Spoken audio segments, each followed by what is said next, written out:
Okay, so we have been learning about informational text. Can somebody tell me the difference between fiction and non-fiction text? Keaton. Non-fiction is where it's like real, like what, and then fiction is like made up, like unicorns and stuff. Okay, does somebody else want to add on to that definition? Blessing?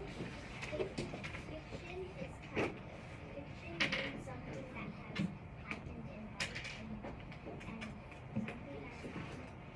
I mean, non-fiction means something that happens in life. Mhm. Fiction means something like maybe like in a movie, something. Okay, so nonfiction is based on true events, true factual events or things, and fiction is things that could be real. It could be a story about a person, but it's more than likely just made up, right? Could be based on real things, like it could be a story about a dog, but maybe this dog in this fictional story is talking and it didn't really happen, right? Yeah. Okay. Yeah, like Charlotte's Web. That has a lot of fictional parts to it, right? It also has some nonfiction aspects to it. So that would be a book that would fall under the category of realistic fiction. And so we have been learning about Stella Luna. What kind of a book do you think Stella Luna is? What kind of a book do you think it is? Do you think it's fiction? Do you think it's a non-fiction book? What kind of a book do you think it is? Bethany. I think it is a non-fiction. A non-fiction book? Why? Because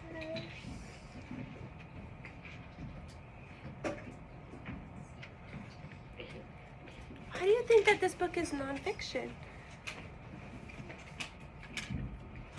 It's okay. There's no right or wrong answer. I just want to hear what's going on in your mind. Why did you say, I think this book is a non-fiction book? Want me to come back to you later? Okay.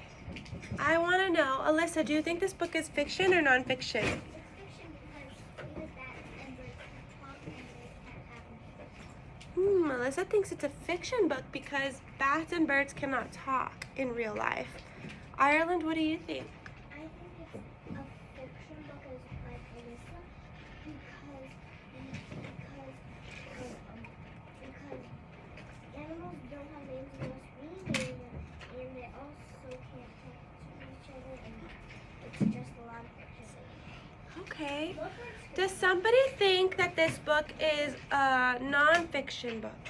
Who here thinks that this book could be a non-fiction book? Mackenzie, why do you think this book is a non-fiction book? I think that they're non-fiction because the bats are real and the birds are real. And it gives us a lot of good facts, huh? Tells us that bats can see in the night. It also tells us that bats are nocturnal. So it teaches us some good facts. So I would say that you guys are all right, but this book is a realistic fiction book, right? Yes. How many of you guys thought this book was realistic fiction? Raise your hand. Me too. Great. Awesome. Yeah, that was a bit of a tricky question, huh? Okay. What about our off the bat text? Do you think this is fiction or do you think this is nonfiction? Who here thinks this text is fiction? Alyssa, why do you think that the off the bat text is fiction? It is non-fiction because it's a fiction. Oh, fiction. Who here thinks that the text is fiction? Actually, it is not. Who thinks it's fiction? What's fiction? Fictional, it's not based on true events or true things. Chloe, you think that this text of off the bat is fiction? Why?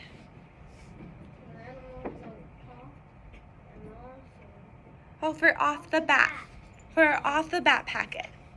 We're talking about our off the bat packet. Does anybody have a copy so I can show it? I don't have the copies with me. Like this. We're talking about our off the bats where we were highlighting our facts and we had to answer some questions in the back. Who here thinks that this piece is fictional? Okay. Who here thinks that this piece is nonfiction?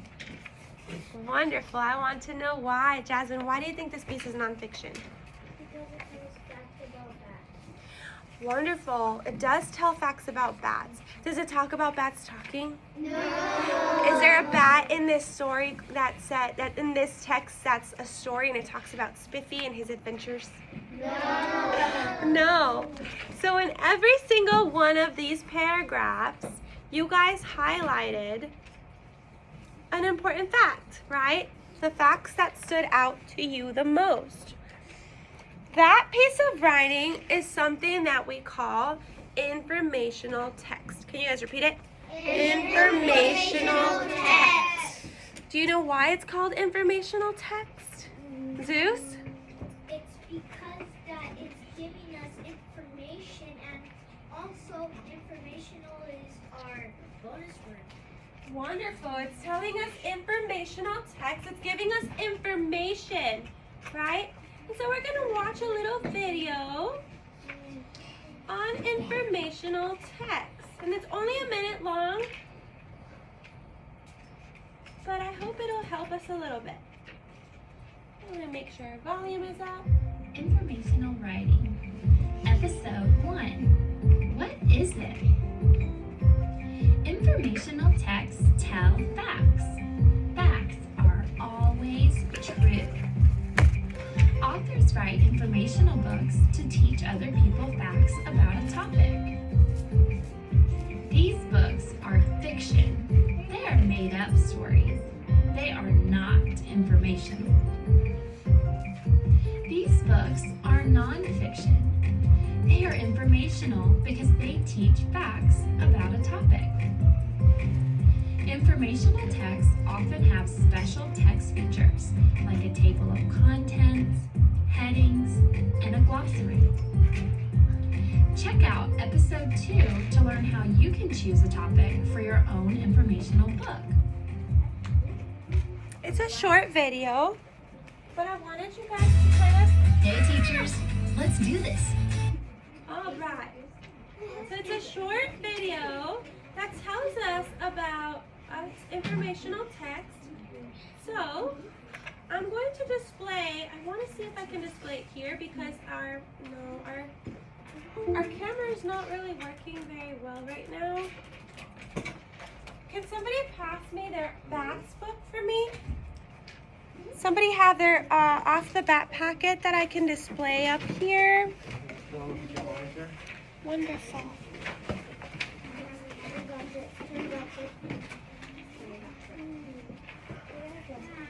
Okay.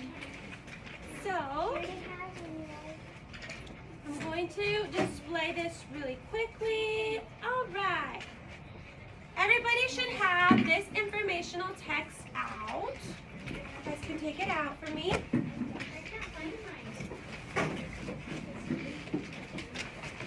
If you can't find yours, that's okay. Just share with your neighbor for now or look up here. I have it displayed for us up here. Our video said that informational text has what things? They have a title, right? We also have headings, right, in every single paragraph. Do you guys see any headings on here for paragraph? What's my heading for my second paragraph? Bat living. Great. What about my third? Bat bodies. Okay. And my fourth? Bat bodies. And my fifth one? Bat hell. What do these tell me? When I see these headings, what can I expect in that paragraph? If I read the words bat living, what can I expect in that second paragraph? Diego? That we're bat. We're bats it's going to tell me about how bats live, where they live. If I read bats' bodies, what's it going to tell me about? What can I expect to learn? Bethany. You can expect to learn about bats' bodies. About the bodies of a bat, the structure. Maybe we read, what did this talk about? Body parts. What body part did we learn about? Remember? Their wing can be a meter long. Bat wings can be a whole meter long, and I know I can find that under my heading of bats' bodies. So, what I asked you guys to do yesterday was to highlight facts, or I'm sorry, the day before yesterday, we highlighted facts about each one of these paragraphs that we really liked and stood out to us. So, Bethany here highlighted bats can settle in homes and buildings. And she thought that that fact was really interesting. Now you highlighted different facts, and that's okay. That is something that we call research because it's informing you about a certain aspect of what we're reading about bats. You also have your notebook where you wrote facts and fictional parts of Stella Luna and non-fictional parts of Stella Luna, right? So today, I want you to create a rough draft skeleton for me because you are going to be an informative student. You are going to create an informational writing piece for me about bats based on what you have learned this week. Okay? So, what is the first thing I have to do when I get my paper? Write your name. Write your name. So, my name is Miss Ruth. I need to make sure my paper is with my name on it. Now, I have to think of a fun title. Somebody give me a title I can write about. Can I write Spiffy's Fun Adventure? No. No, this is an informational text about bats. So, what could be an interesting title, Audrey? All about that? Stella Luna's Fun Adventure. Well, it's Stella Luna's Fun Adventure. That could be a narrative piece of writing because that is not based on informational text, right? I'm using my facts. I want to inform my readers about a natural part of this world, which is bats. So, I need a title that's not going to give me a narrative description. I need something that says this is an informational writing piece. Can somebody tell me? Give me a good title. Mackenzie. All about bats. That's a good one, huh? All about bats. And this is my title. Wonderful. I'm also going to need a topic sentence. That is my introduction to my reader. Can I see somebody give me a topic sentence? How would I begin my paragraph? Kate. I am going to tell you all about bats. Okay. I am going to tell you all about bats. That's a wonderful sentence to start off with, right? Because I'm giving an introduction, but I'm also telling my reader what this is going to be about.